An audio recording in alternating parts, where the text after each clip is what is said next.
What's up guys, MizzoFrizzo from Pitchfork Academy here, and in this Unreal Engine 5 tutorial I'm going to show you how to set up a basic quality settings menu for your game. So if I press play here, you'll see I've got these different quality settings. I can change the quality settings and then hit play, and the quality settings have saved. So every time you fire this up, it will save whatever you selected before. And as you can see here, when we get down to low, you can't click any lower. And if I exit now and press play again, it will still be on low or epic if that's what I've selected, and it all works very nicely indeed. And guys, if this tutorial turns out to be of any use or value to you whatsoever, you can support what we do here at Pitchfork Academy by wishlisting our new game coming out April 16th called Skyblocker. We're very excited for this one. It's just going to be $10 and will be a great way to support us here at Pitchfork, because if this game does well, then, well, I'm going to quit my day job and I'm going to be making a lot more tutorials for you guys. But without further ado, let me show you how to do this. Alrighty guys, now all I've done so far is create a new project using the third person template, and for the record I'm recording this in UE 5.5, but this should work exactly the same in any version of Unreal Engine 5. I'm just using 5.5 because they've got these new volumetric clouds, and I'd like to see if turning the quality settings down is going to make a difference on these. So basically all we're going to be doing is changing these engine scalability settings at runtime. So this is a nice, quick and easy way to get some sort of broad stroke quality settings into your game. But as you can see here, when you put them on lowest, it does turn off shadows. So I'm going to be showing you as well how to basically have all of these on lowest, but shadows on medium, just in case you want to have shadows on your lowest quality setting.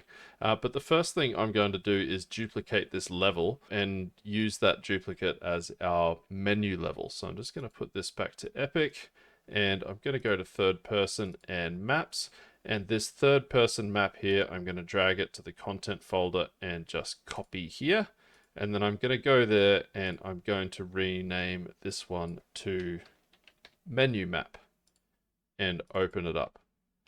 I'm going to get rid of this player start and just quickly create a pawn by going blueprint class pawn, call this BP underscore menu pawn, and open this up.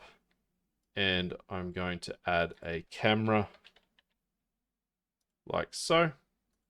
And this menu pawn is where I'm going to spawn my menu in, and I'm going to possess this and basically control my menu from this menu pawn. So I'm going to drop this menu pawn in the level like so, and I'm going to, with it selected, change auto possess player to player 0. So if we hit play on this level, we will just possess that pawn, which for now only contains a camera. Okay, let's create a widget that will spawn inside of this menu pawn. So let's right click here and go to user interface, widget blueprint, user widget, and I'm just going to call this WBP underscore settings menu. Now this is going to be super basic. It's just going to contain the ability to change the settings, and I'm also going to put a play button in and just load that third person level. So let's start off by adding a canvas panel. Just drop this in here, and then let's also grab a size box, drop this in the middle somewhere. I'm going to anchor this to the middle. Change the position to 0, 0 and the alignment to 0.5, 0.5. And let's make this something like 500 long and 75 deep, something like that. I'm going to grab a horizontal box and drop this into the size box. And then inside the horizontal box, I am going to drop a button, then some text, and then another button.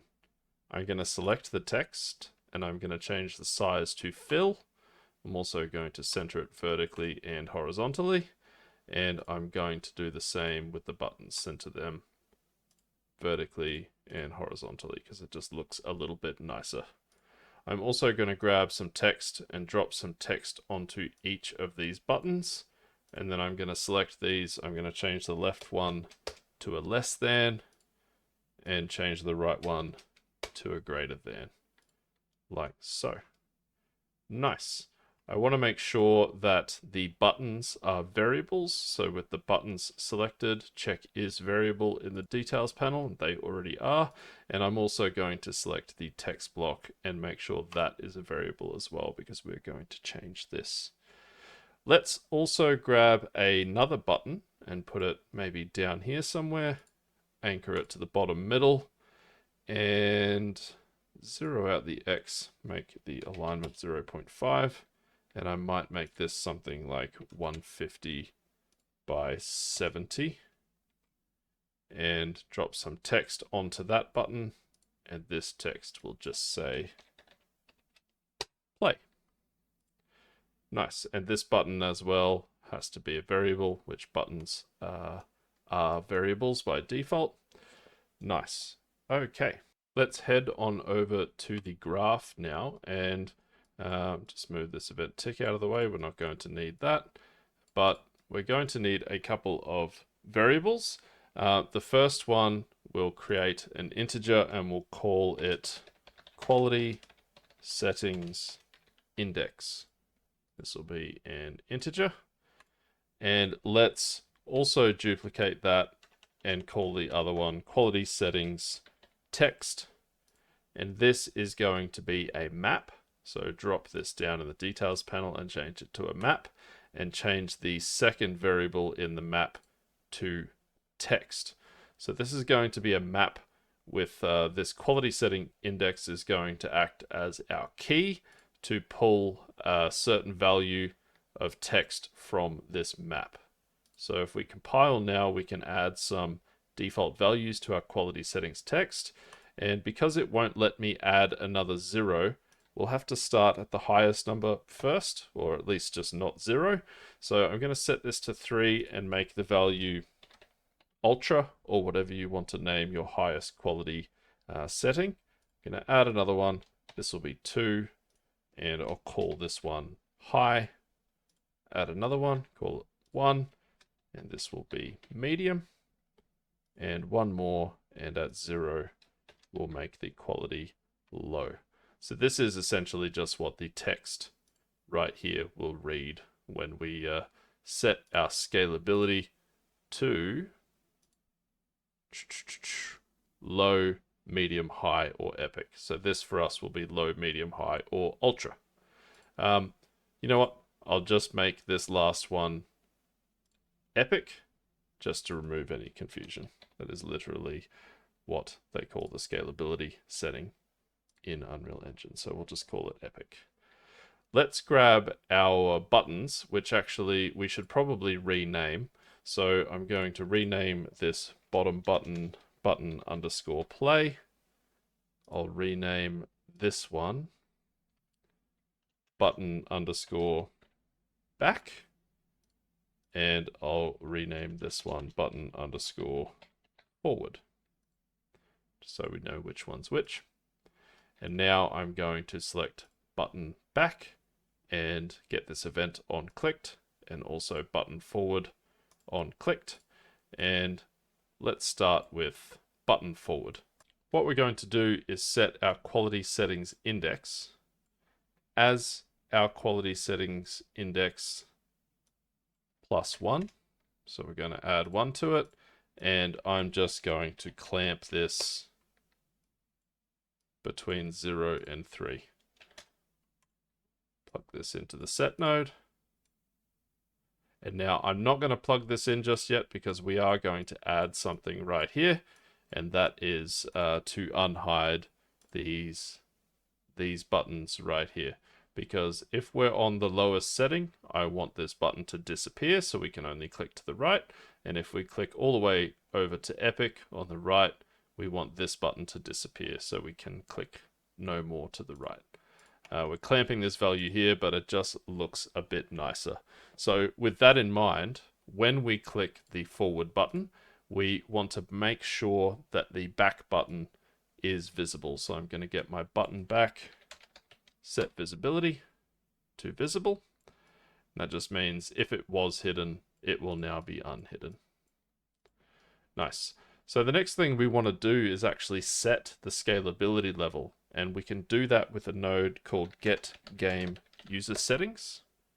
And then off of this return that we get from this node, we can set overall scalability level. Basically, 0 is low, 1 is medium, 2 is high, and 3 is epic. So that's why we've used 0, 1, 2, and 3 for our index here, because we can literally just plug in this index now and it will set it to the appropriate quality level. This will set it, but we also need to apply it. So what we'll do is we'll grab a reroute node here and we will apply settings like so. And the next thing we want to do is set the text of our quality options right here as the appropriate text. So we can get our quality settings text and we can find the value at the index of the quality settings index, like so. Plug that in there. And then what we might actually do is create a function to set this text. So let's just up here in some empty space, get a custom event, and we'll just call it set quality settings text. And this will be our quality, our text block 107, which we didn't rename. We should probably rename this text. It's a good practice so that you don't lose track of what's what. We'll rename this to text underscore quality setting, something like that. And now we'll grab our text quality setting. We will set text. This one, set text text. And I'm going to plug the in-text into the call here so that we can pass it through every time we call this. And we can just rename this to quality setting text, like so. Nice. So now we can call this on construct or whatever, and we can set the text with this. So with that in mind, let's set our quality settings text, and the text we'll pass through is the value from our map, like so. And the last thing we want to do here is basically hide this forward button if we've reached the final option. So what we can do is just grab our quality settings index here, and we can check if it equals 3, the last option, put in a branch, and if it equals 3, we are going to set the visibility of button forward. So I'm just going to replace this with button forward right here. Button forward, hidden. Nice. And that's pretty much it. We'll be able to cycle forward through our options there. We can basically get all of this and duplicate it and make a few changes to this for our button back.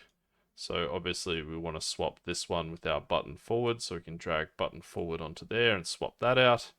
We want to change this to a minus or a subtract. Plug this into the value here and subtract 1 every time. Get game user settings, set the settings, apply the settings, and then for some reason, sometimes this creates an error where it's got the old input name from the default input name. So if I compile now, we'll get an error. And if you can't see quality setting text there, like on this one, still says in text, and I'll get an error. You may need to right click on the node and refresh node, and it will refresh that input like so. It's a weird bug that happens sometimes. So we pass that through, we set the text, and then we need to check if we're at the lowest quality setting index, And if we are, then hide our button back. Replace this with button back. Nice. Now, that's pretty much all we need on the buttons to make them work. But what we also want to do is set this text on begin play, basically, or on event construct. Because when we apply these settings, they'll be saved. I believe in the INI file, these settings will be saved. So next time you press play, they'll be the same.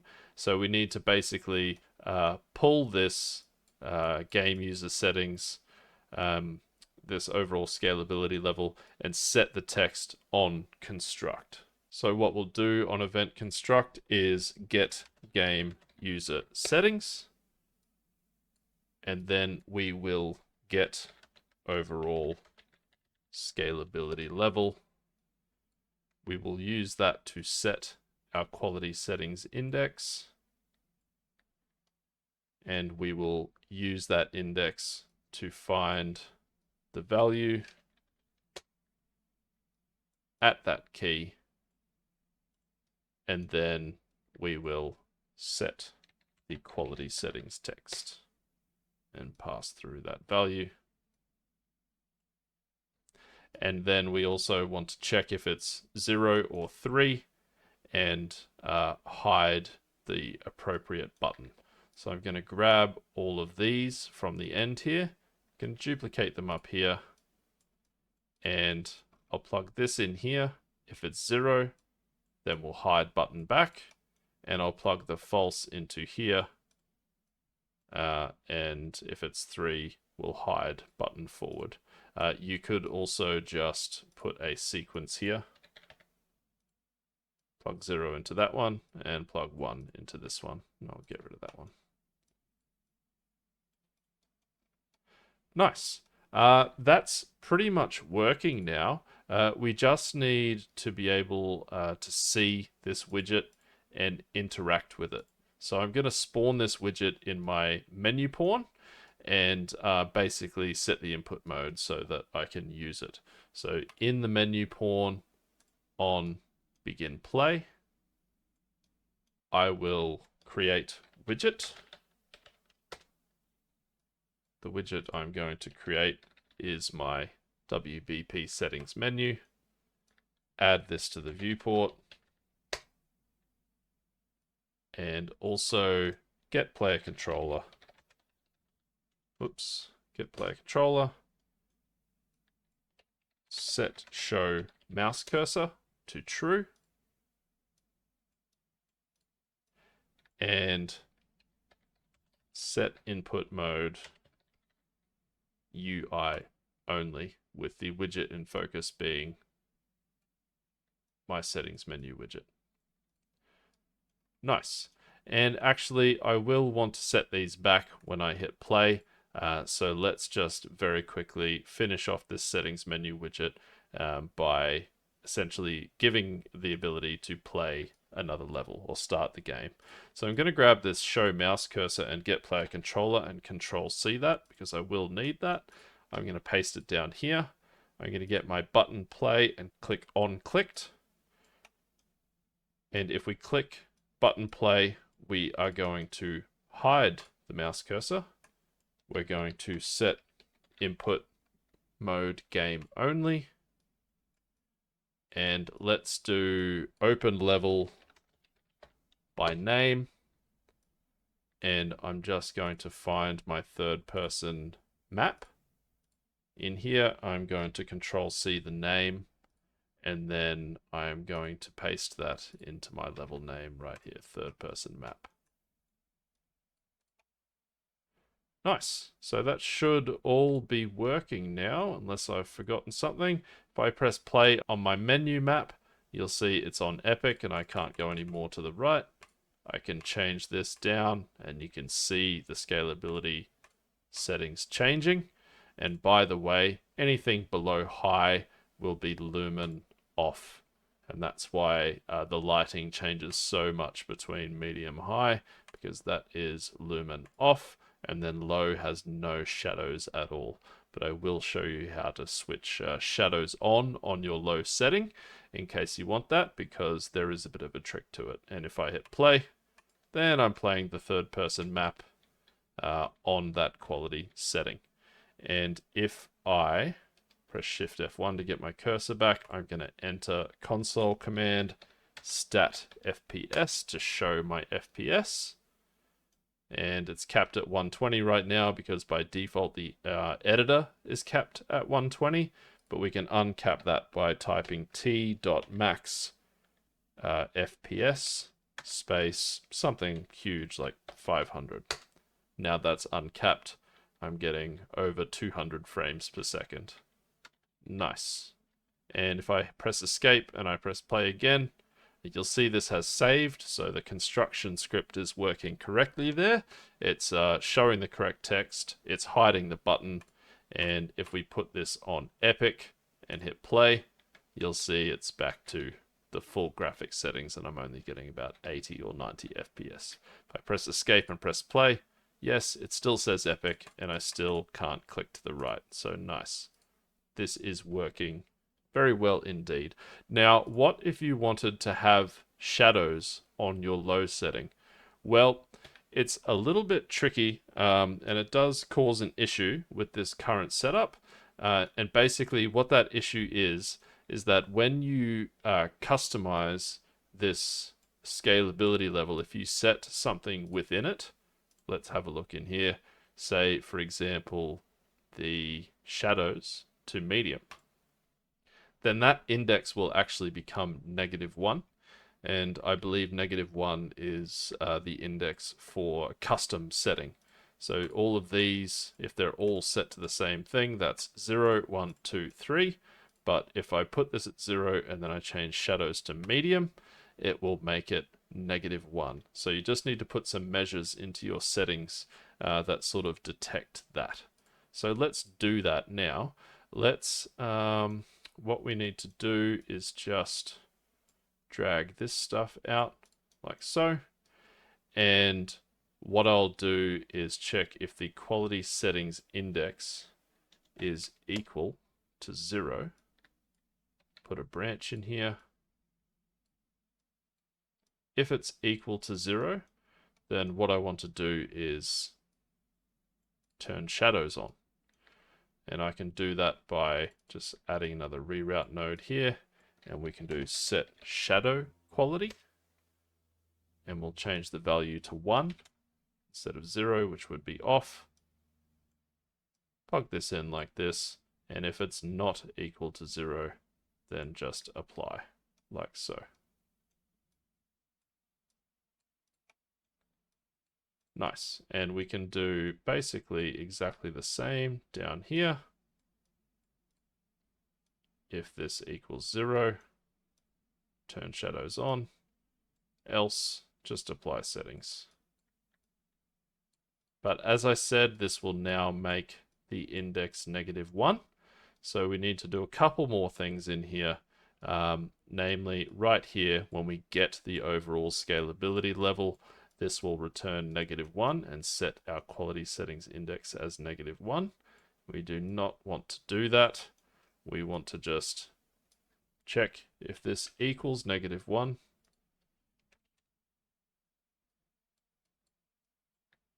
Put in a branch.